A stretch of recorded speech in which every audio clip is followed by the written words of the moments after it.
James Allen Wilkowski. Okay. I am the bishop of the Evangelical Catholic Church, its Diocese of the Northwest. Are gays welcome in your church? Everybody's welcome. Everybody. Oh, okay.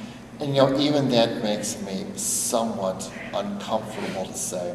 Yeah. You may have noticed many communities of faith. It was very, very popular to see these banners saying that we are a welcoming community. Yeah. And that used to bother me tremendously. That's one of my quirks. Because when a church or a synagogue or a mosque or has to say we are welcoming, the question for me is, were you not welcoming before? Part of my training towards the priesthood was approximately a year in Greenwood, Mississippi. And there are no textbooks, there are no seminars or workshops that one can go to that gave me the education that I got in Greenwood. Greenwood is the place where Byron de la Beckwith claimed that he gassed up his Plymouth Valiant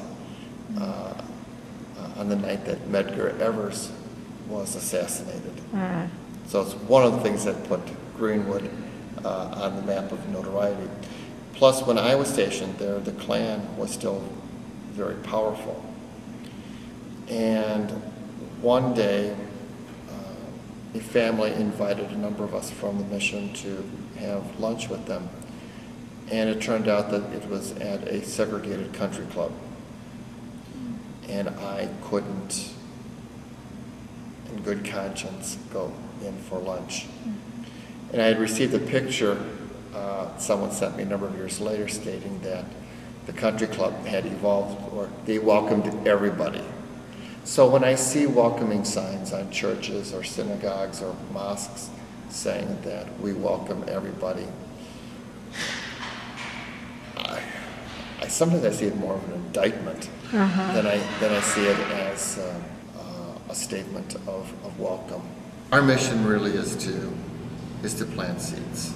What's important, though? What is important? Yeah. One, what's important is the authenticity of faith in a welcoming environment without a lot of the stupidity in life. To be able to come together and to celebrate the gift of God's presence in our lives without wondering what gender you are, what ethnicity you are, what your age is, what your orientation is, what your politics are.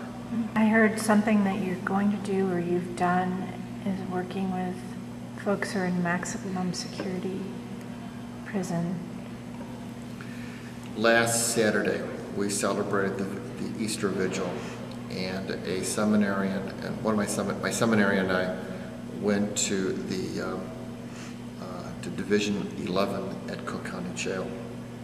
And that is, as I'm told, the highest level of security. And it's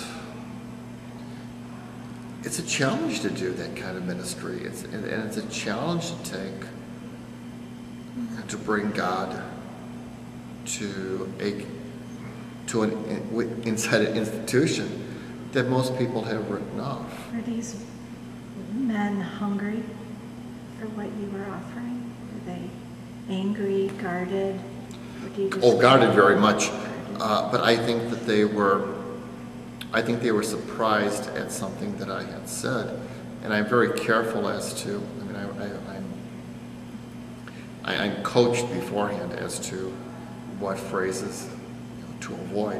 Yeah. But I really did. I was very sincere when I said, I've come here to look into your eyes and to see God present. You know, in Scripture, at the time of at the crucifixion, Jesus is crucified with two criminals on each side of him, and he tells one, you will be in paradise with me this day. And, you know, we really have become a disposable society. And I'm not negating the wrongs that a person can do. I did not go to the jail to say what you did was all right. I went to the jail to say that you were still a child of God. There's a lot of people that in all faith traditions fall through what I call the pastoral cracks, and they are pastorally orphaned. It is not part of my agenda, at least, and nor is it for, I think, any of us to snatch people out of pews where they are very comfortable. Most of our work is not done on Sundays during services. Our time is done, most of our work is done outside. This morning, going on the lake, being present with people who are saying goodbye to a friend. What would you say is your message? To simply come, to be welcomed, to be respected, and most importantly, to be accepted. In Catholic theology, especially since Vatican II, we talk about the priesthood of the people.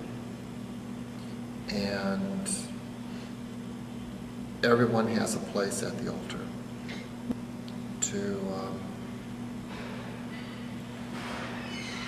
realize that there's so much good to be lived in life, and to be willing to try it, and to not to be conned or drawn down or I mean, there's so much in our society, and as a therapist, you know that there are so many influences that could make a person give up on the positive and just settle for the negative. And sometimes we can't do it alone. Someone once said that religion is not 12-step. I come out, it's about 38 steps just to even walk in the door or something like that. I don't know, but there's part of the process that we have to do things together. And so many people have been told that they're not welcomed. That I always look forward to telling people that they are